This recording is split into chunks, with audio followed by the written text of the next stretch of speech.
Unjuk rasa Undang-Undang Cipta Kerja atau lebih dikenal sebagai unjuk rasa tolak Omnibus Law adalah rangkaian aksi unjuk rasa yang dilaksanakan sejak Januari 2020 untuk menolak diberlakukannya Undang-Undang Sapu Jagat Cipta Kerja yang disusun oleh pemerintah dan Dewan Perwakilan Rakyat Republik Indonesia. Omnibus Law (RUU Cipta Kerja) atau disingkat Ciptaker selesai dibahas di tingkat pertama pada 3 Oktober 2020 pukul 22.50 WIB.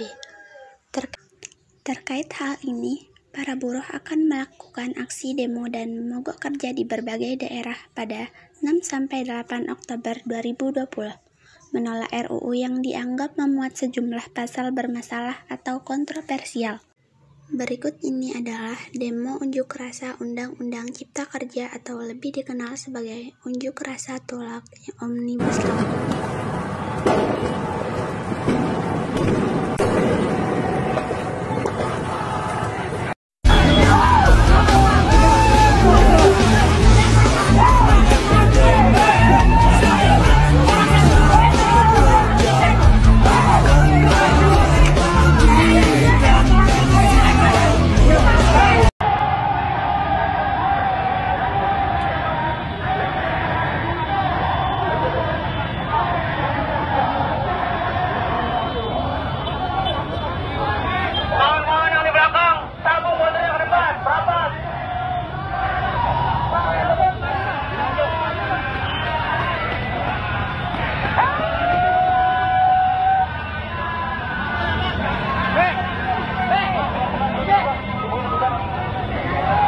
Pelan-pelan aja, pelan-pelan.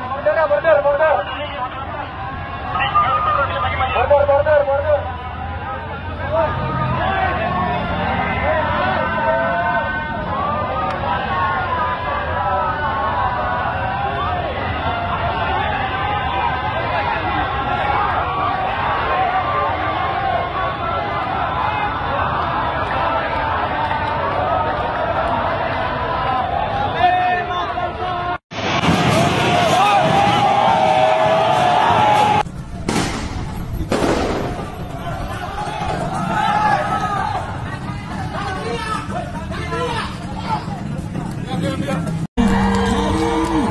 Sini, tengah terus.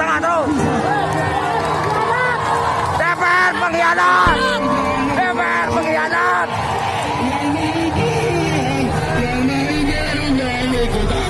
Aksi. DPR pengkhianat.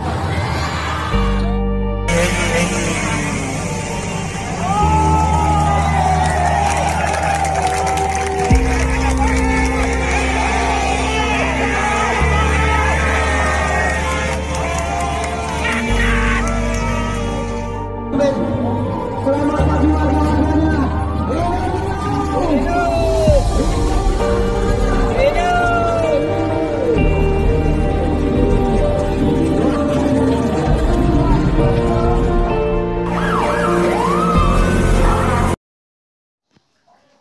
Aksi demo penolakan Omnibus Law RUU Cipta Kerja diakibatkan adanya perbedaan kepentingan di antara pemerintah dan masyarakat. Para buruh mendesak agar Presiden Jokowi menerbitkan PRPPU untuk mencabut RUU Cipta Kerja. Aksi buruh tersebut dilakukan oleh seluruh buruh di berbagai daerah. Aksi demo dilakukan untuk mendesak pemerintah mencabut pengesahan PRPPU Cipta Kerja menjadi UU Cipta Kerja karena dianggap inkonstitusional, tidak pro terhadap rakyat dan kaum pekerja.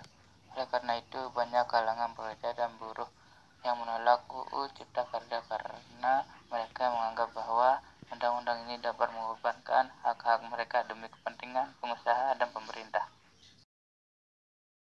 Polda Metro Jaya menangkap 1.192 orang terkait aksi unjuk rasa anarki.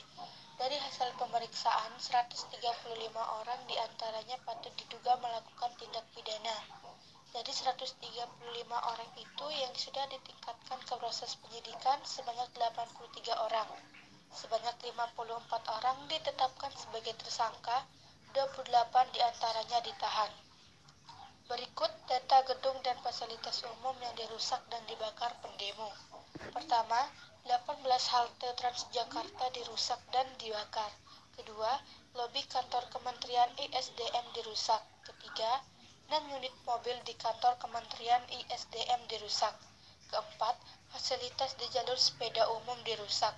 Kelima, pagar dan lampu dirusak. Keenam, 3 mobil proyek di Atrium Senen dirusak. Ketujuh, bioskop Grand Theater di Senen dibakar.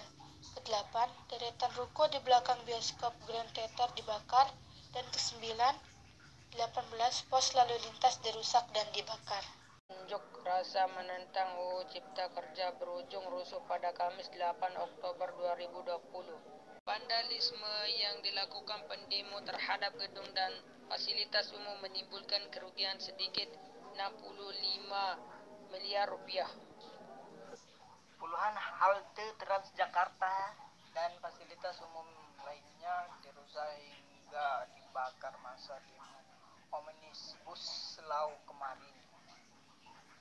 Dipikirkan total kerugian atas kerusakan tersebut mencapai 65 miliar rupiah.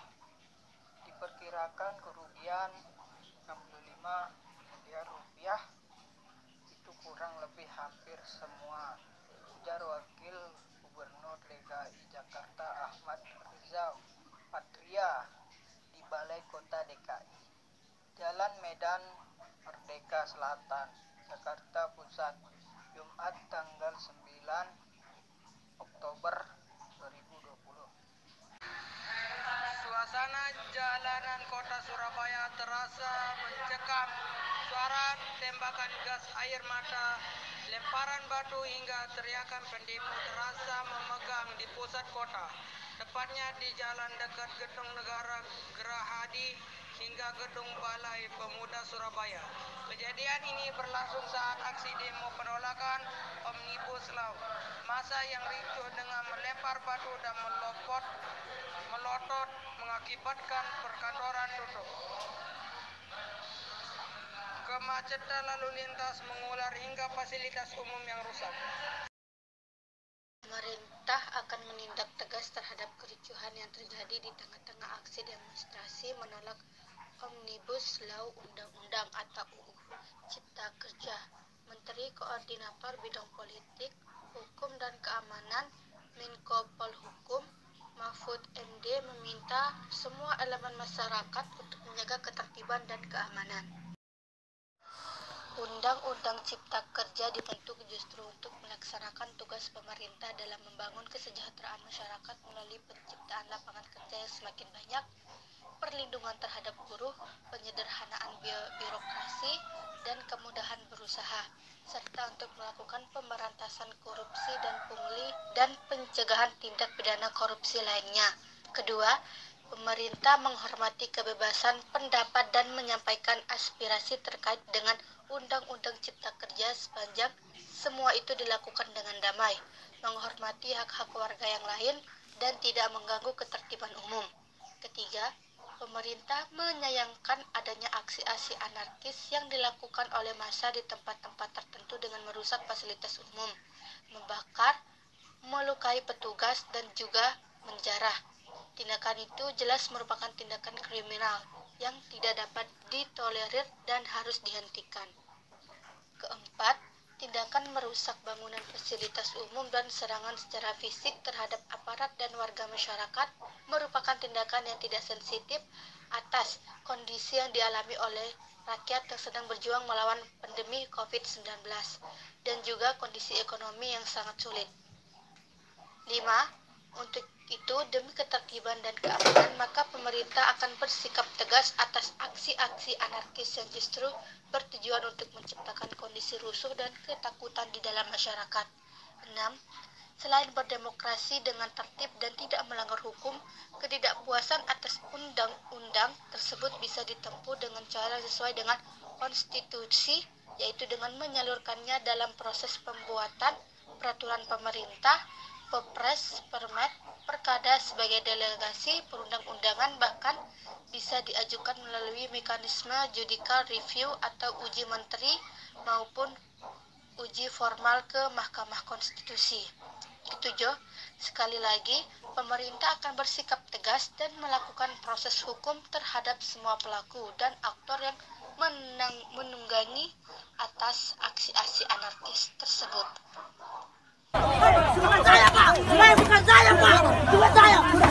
Di sini! Di sini!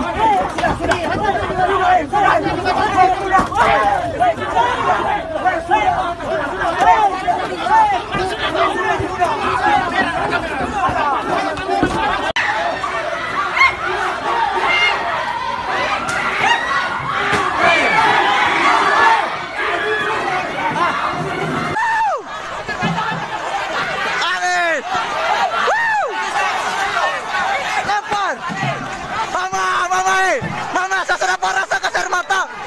Ingus kawan tewa bilang